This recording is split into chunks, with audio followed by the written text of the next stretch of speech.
Hello everyone, সকলে কেমন আছো? আশা করি খুব ভালো আছো। আমিও খুব ভালো আছি। সকালবেলা চলে গেছিলাম সাদা ফুল তুলতে, পুজো দেওয়ার জন্য। পাশে ছিল সাদা ফুল গাছ, সেখান থেকে কতগুলো ফুল তুলে নিলাম। তুলে নিয়ে চলে গেলাম পাশের বাড়িতে নীলকণ্ঠ ফুল তুলতে। রাস্তা দিয়ে যেতে যেতে চলে গেলাম তাদের বাড়িতে।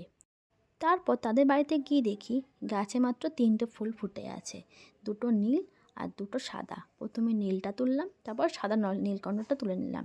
সাদা নীলকণ্ঠটা ফুল পেড়ে দেখি ফুলটা ফুটেছে অনেকটা উঁচুতে। ওখান থেকে হাত দিয়ে ফুলটা তুলে নিয়ে আসলাম। আর তার পাশে দেখলাম আর কোনো ফুল নেই। বাড়িতে এসে দেখি ওর বাবার আর দাদুর অনেক জামা কাপড় রয়েছে। আগে সার্ফ দিয়ে জলটাই গুলে নিলাম।